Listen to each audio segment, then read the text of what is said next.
Hello আমার প্রিয় ছাত্রছাত্রীরা, আরিয়ান এডুকেশন চ্যানেলে সবাইকে স্বাগত। আজকে আমি ক্লাস 12 এর চতুর্থ শ্রেণী দর্শনের প্রথম চ্যাপ্টার গ্রাহক অধ্যয়ন সম্পর্কে কিছু বলব। গ্রাহক কথার অর্থ কি? বচনের পরিবর্তে যখন কোনো কিছু নতুন শব্দ প্রতিস্থাপিত হয় তখন তাকে বলে গ্রাহক। ধ্রুবক বচনগুলো পরিবর্তন মানে চিহ্নগুলো পরিবর্তন না করে আর কি, যেগুলো বচনগুলি যেসব প্রতীককে পরিবর্তন করা যায় না সেগুলো বলা হয় ধ্রুবক, মানে কাল, না, ডট, ভেল এগুলো। এই শব্দগুলো গুরুত্ব বা এই শব্দগুলো কখন কি বসে সেই সম্পর্কে জানেন। যদি থেকে এমন নয় যে, তাহলে এটা হচ্ছে কাল, এই চিহ্নটা হবে। কোনো শব্দের সাথে যদি এবং, ও, কিন্তু, যদিও, তবু, যাই হোক এগুলো থাকে তাহলে বসবে ডট, এই চিহ্নটা। হয় অথবা, নতুবা, না হলে, নয়তো এগুলো যদি থাকে তাহলে হবে ভেল, VEL। যদি তবে, কেবল, যদি তবে, কেবল এই শব্দগুলো যদি থাকে তাহলে হবে হর্ষু, ইমপ্লিকেশন বা নাল। যদি এবং কেবল যদি এই গোটা শব্দটা যদি একটা থাকে তাহলে সেটা হবে টেবল ভার্ব। এবার এই চিহ্নগুলো আমরা কিভাবে ব্যবহার করব বা কিভাবে হবে সেটা সম্পর্কে বলবো। এক নম্বর, এমন নয় যে রাম আসবে। এই রাম আসবে এটাকে আমি ধরলাম পি, এটা একটা সেন্টেন্স আছে। তার আগে আমি ধ্রুবক চিহ্নতে শিখেছি, প্রতীক চিহ্নতে। এমন নয় এই কথাটা থাকলে এটা কি হবে? না। তাহলে উত্তরটা কেমন হবে? নাল পি। তার মানে এটা বোঝাচ্ছে যে এমন নয় যে রাম আসবে। তাহলে বচনটাকে আমরা ধ্রুবক বা প্রতীক চিহ্নের সাহায্যে দেখালাম। 2 নম্বর আছে রাম ধ্বনি এবং রাম স্বর। এখানে দুটো সেন্টেন্স আছে, একটা রাম ধ্বনি একে ধরলাম পি, আর রাম স্বর একে ধরছি কিউ। আর এস যাও ধরা যায়, আমি পি আর কিউ ধরেছি, সাধারণত পি কিউ ধরেই করবে। এবং এবং থাকলে কি বলেছি? ডট। তাহলে এটা কিভাবে দেখাবো? পি ডট কিউ, রাম ধ্বনি এবং রাম স্বর। রাম এসছে এটাকে ধরলাম পি, কিন্তু শ্যাম আসেনি, শ্যাম আসেনি, শ্যাম আসা এটা হচ্ছে কিউ, কিন্তুটা হচ্ছে ডট। তার মানে কি হলো? P dot Q. কিন্তু কিউটা এখানে নেগেটিভ আছে, নেগেটিভ হলে কি বলেছি? কাল বসবে তার আগে। তাহলে কিউটা যেহেতু নেগেটিভ তার আগে বসছে কিউ, তাহলে আরটা কি? পি ডট কাল কিউ। 4 নম্বর, রাম অথবা শ্যাম আসবে। অথবা থাকলে ভেল। তাহলে রাম, এটা দুটো সেন্টেন্স আছে, দুটো, রাম একটা, শ্যাম আসা একটা। তাহলে রাম আসা, রামটা হচ্ছে পি, অথবা মানে ভেল, আর শ্যাম আসবে, শ্যামটা হচ্ছে কিউ। ঠিক আছে? এবার যদি এটা এরকম থাকতো, রাম আসবে না, রাম আসবে না, তা রাম হচ্ছে পি, যেহেতু ও আসবে না তাহলে কাল পি, ভেল। যে বলতো যদি শ্যাম আসবে না তাহলে হতো কাল কিউ। যদি আসবে বলতো তাহলে কালটা তখন উঠে যাবে। যেহেতু আসবে না নেগেটিভ বোঝালে এই কালগুলো কিন্তু বসবে।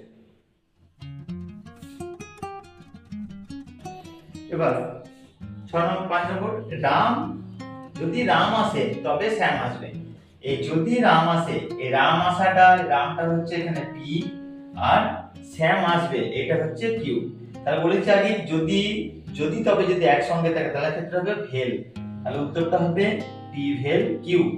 কিন্তু যদি থাকে যদি রাম না আসে তবে শ্যাম আসবে, যদি এরকম থাকতো, যদি রাম না আসে, না আসে তবে শ্যাম আসবে।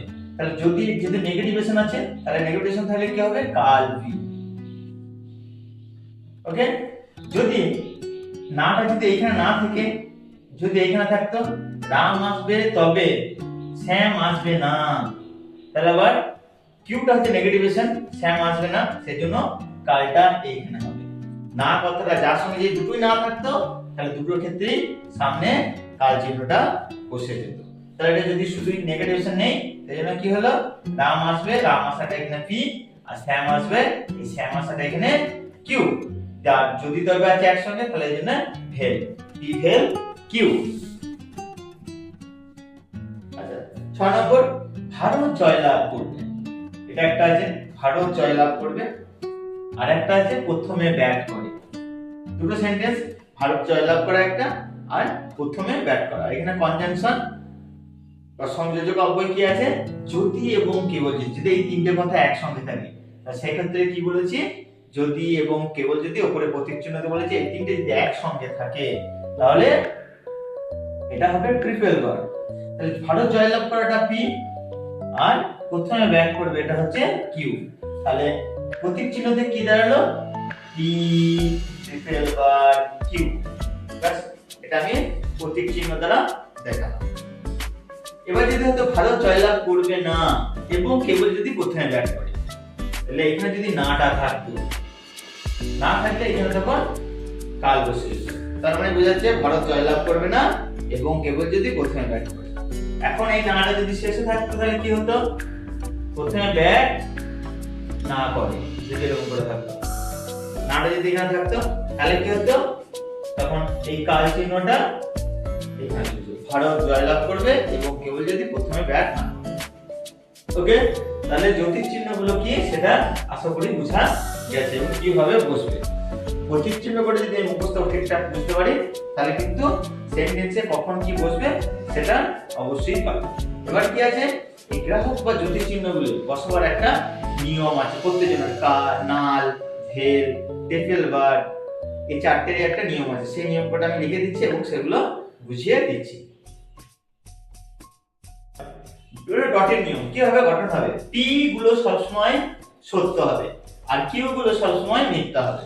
আর যদি বলে সবসময় বলে থাকবে কি ধরতে হবে, P Q A B C D, এগুলো থেকে থাকলে এ বি সি ডি হচ্ছে সত্য ধরতে হবে, আর এক্স ওয়াই জেড যে থেকে থাকে সেগুলো সবসময় মিথ্যা ধরতে হবে।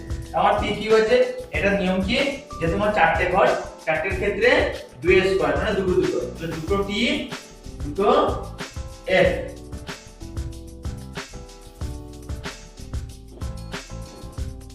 আর কিউ এর ক্ষেত্রে করব ঠিক একটা একটা, এর ঠিক অর্ধেক, একটা টি একটা এফ, একটা টি একটা এফ। এবার ডটের নিয়ম কি, ডটের নিয়ম হচ্ছে সত্যই সত্যই সত্য।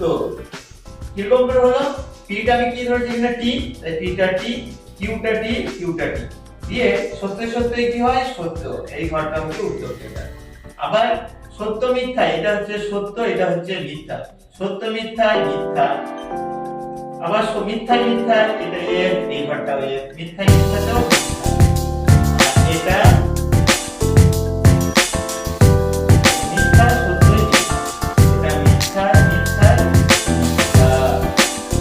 তাহলে এটা একটা নিয়ম মুখস্থ করলে বাকি নিয়ম আমার খুব মুখস্থ হয়ে যাবে কি না, সত্যই সত্যই সত্য বাকি সব ডটে হচ্ছে সত্যই সত্যই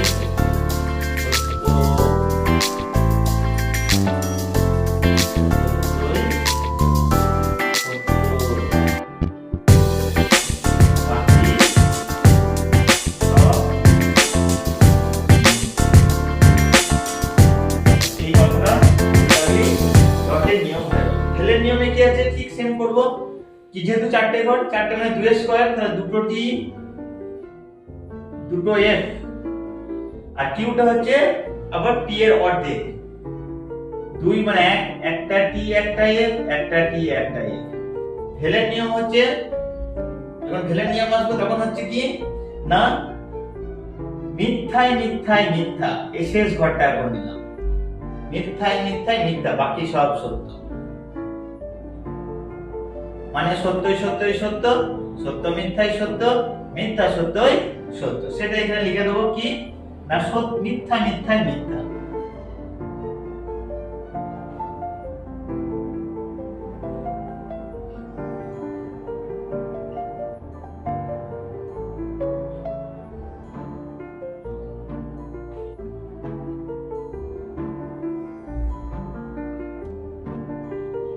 বাকি সব সত্য।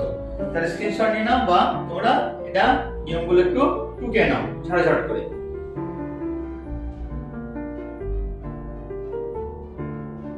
এবার দেখাবো নালের নিয়ম।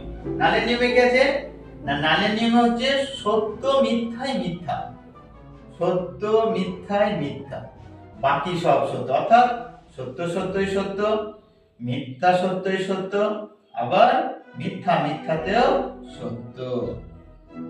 শুধু একটাই ঘরটা মনে রাখলে গোটাটাই হয়ে যাবে, কি সত্য মিথ্যায় মিথ্যা, বাকি সব সত্য। ওকে। আর ট্রিপল বারের নিয়ম কি আছে? ট্রিপল বারে সত্যই সত্যই সত্য আর মিথ্যা মিথ্যাই সত্য। তাহলে বাকি যে দুটো মাঝের গুলো আছে, সত্য মিথ্যাতেও মিথ্যা, মিথ্যা সত্যতেও মিথ্যা। তাহলে কি করব? এটা লিখে নেব সত্য সত্যই সত্য, মিথ্যা মিথ্যাই সত্য। ব্যাস, যদি এটা নিয়ে মুখস্থ রাখি তাহলে কিন্তু ট্রিপল বারটা পুরোটাই মুখস্থ হয়ে যাবে। চারটে নিয়ম ভালো করে মুখস্থ করতে হবে, তবেই তোমরা এই চারটা লজিক গুলো ঝাড়ঝাড় করে পারবে। এখন এই চটপট করে চারটে লজিককে ভালো করে লিখে নাও বা স্ক্রিনশট মেরে রেখে দাও। সত্য সারণী অনুসারে বচন কয় প্রকার? 3 প্রকার। এক হচ্ছে শত সত্য,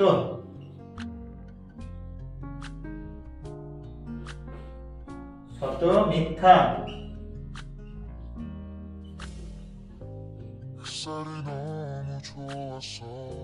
আর 3 হচ্ছে আপত্তি।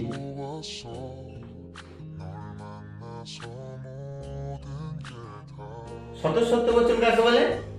যা প্রথম স্তম্ভের সব সারণীর প্রধান সারণী বা প্রধান স্তম্ভের সবগুলি সত্য বেরোবে বা টি হবে, সেগুলো হচ্ছে শত সত্য।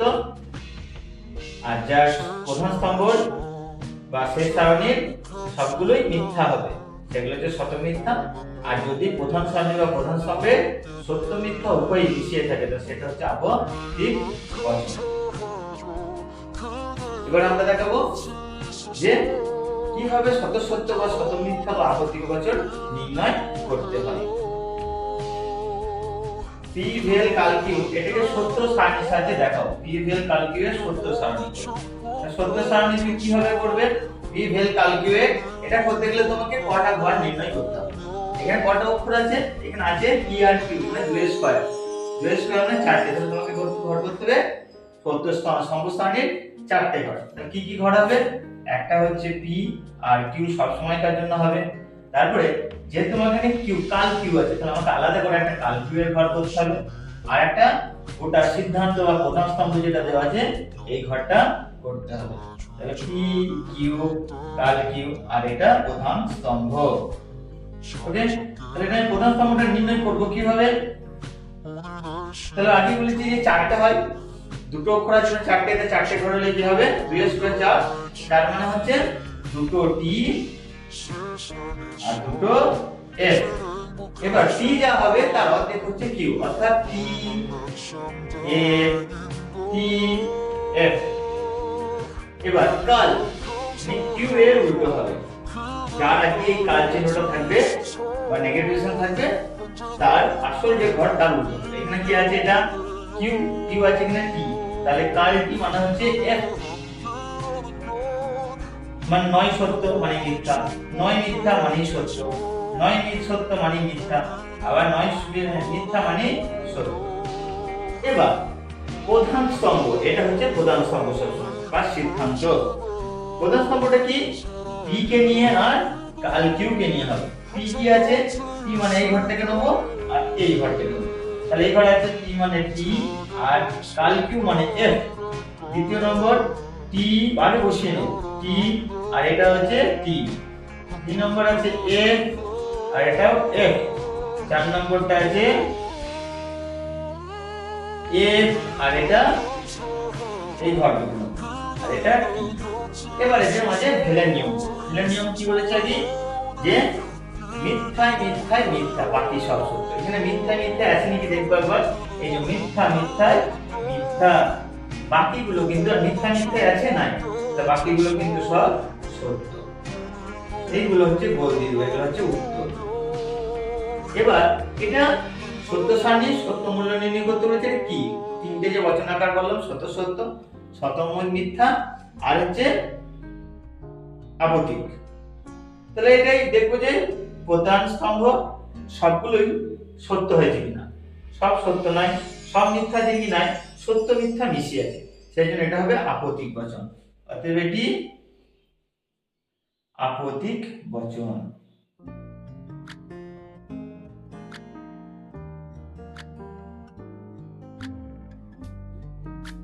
ঠিক আছে প্রিয় ছাত্রছাত্রীরা, আজকে এই পর্যন্তই। নেক্সট ভিডিওয় দেখা হবে। যদি ভিডিওটা তোমাদের ভালো লেগে থাকে তাহলে অবশ্যই লাইক আর চ্যানেলটিকে অবশ্যই সাবস্ক্রাইব করে নেবে, যাতে তোমরা পরের ভিডিওয় পরের চ্যাপ্টার বা এই চ্যাপ্টারে যে বাকি অংশের লজিকগুলো আছে সেগুলো যেন খুব ভালোভাবে বুঝতে পারো। যদি কারো কিছু কমেন্ট করার থাকে বা কারো কিছু যদি জানার থাকে অবশ্যই তোমরা আমাকে কমেন্ট বক্সে যে জানতে পারো।